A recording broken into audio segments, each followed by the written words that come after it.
Donc en fait, le Human Design, c'est une synthèse finalement de sciences traditionnelles millénaires, comme le système de la Kabbale, le hiking, le système des chakras, voilà, l'astrologie, la numérologie, entre autres. Et également des sciences plus modernes et plus récentes, comme l'astrophysique, la génétique, la physique quantique, dont on entend beaucoup parler.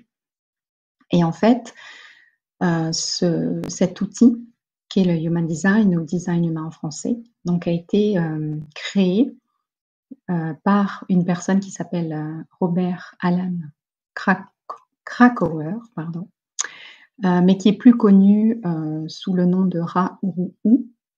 Donc voilà, donc cette personne est canadienne et elle a canalisé en quelque sorte cet outil du Human Design à la fin des années 80, en 87 plus exactement, il me semble. Et il disait donc, notamment pour les sceptiques, que le miracle se trouve dans le système et non dans la manière dont il a été transmis. Donc voilà, en quelques mots, le Human Design, ce que c'est. Et donc je vous expliquerai un petit peu plus tard comment on l'utilise, comment on le met en pratique. Donc d'ailleurs, Caroline vous partagera dans le chat un lien qui vous permettra donc de télécharger ce qu'on appelle la charte HD. Donc il s'agit d'un schéma corporel en fait. Et comme ça, vous pourrez voir quel est votre type d'énergie justement. Vous pourrez trouver de nombreuses informations. Je leur mets à... Caroline, si tu veux leur mettre maintenant, oui, Okay, sans aucun souci. Donc le site s'appelle jovianarchive.com. Donc c'est une organisation qui chapeaute le Human Design à un niveau international. Donc j'aime beaucoup ce site, parce qu'il y en existe pléthore hein, sur Internet, vous pouvez vraiment trouver à toutes les sauces.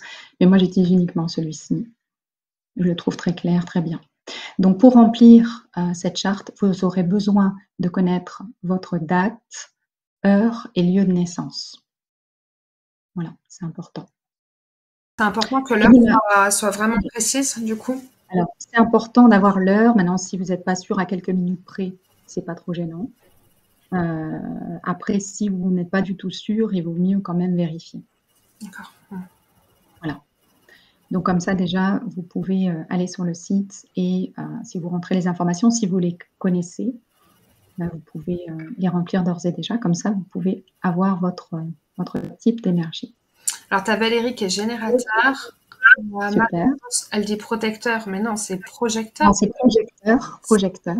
Tu as Nadine qui est manifesting generator. Donc, comme nous deux, parce que tu m'as dit aussi que tu étais générateur manifesteur.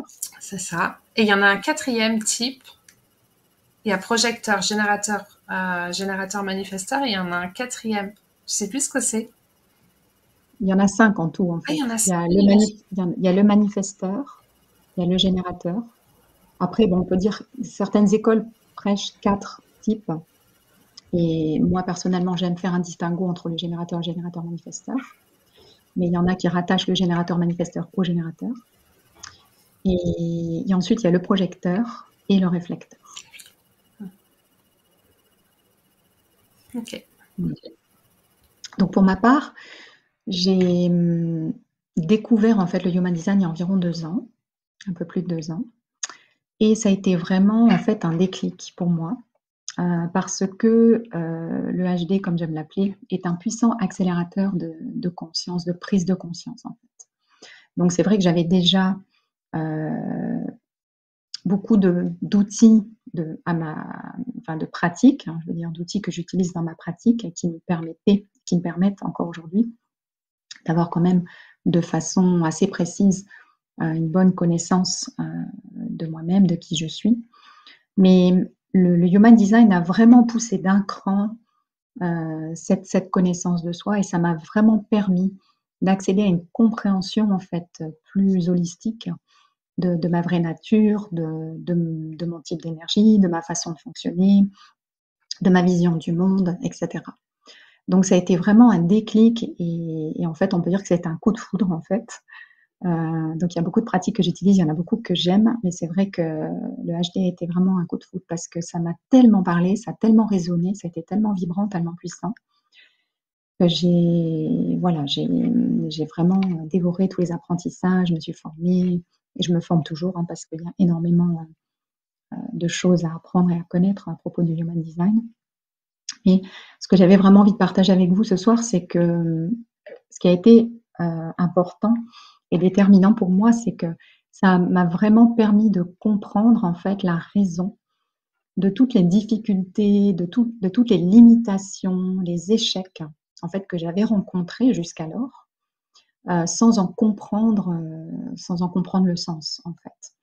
Donc, je me suis rendu compte qu'au fil des années, sur les expériences que j'avais vécues, que j'avais considérées comme des échecs et dans lesquelles je m'étais remise en question. Donc j'avais remis en question, mes compétences, j'avais remis en question, voilà, ma capacité à faire des choses, et cetera. Et donc je me jugeais sévèrement et donc j'étais vraiment dans la culpabilité, et et quand j'ai découvert le Human Design, en fait, ça m'a tellement, décomplexée, déculpabilisée, ça m'a permis vraiment de sortir, de ce cercle vicieux, en fait, dans lequel j'étais et de faire la paix avec moi-même, en fait. Parce que je me suis aperçue qu'en fait, c'est pas parce que je faisais mal les choses, que j'avais pas assez de compétences, que j'étais pas assez douée. C'est juste parce que j'allais à contre nature, en fait, simplement. En fait, quand on découvre le Human Design, on se rend compte qu'on fonctionne pour la plupart du temps et pour la plupart d'entre nous à contre-courant et à contre nature. On va pas dans le sens du courant, j'ai envie de dire, hein. Donc, forcément, on se heurte à des difficultés, on se heurte à des échecs, on se heurte à des choses difficiles, à des émotions difficiles, et on a tendance, voilà, à se remettre en question, alors qu'en fait, non. Quand on comprend comment le Human Design fonctionne, ce qui nous permet de comprendre, c'est vraiment extrêmement libérateur, en fait.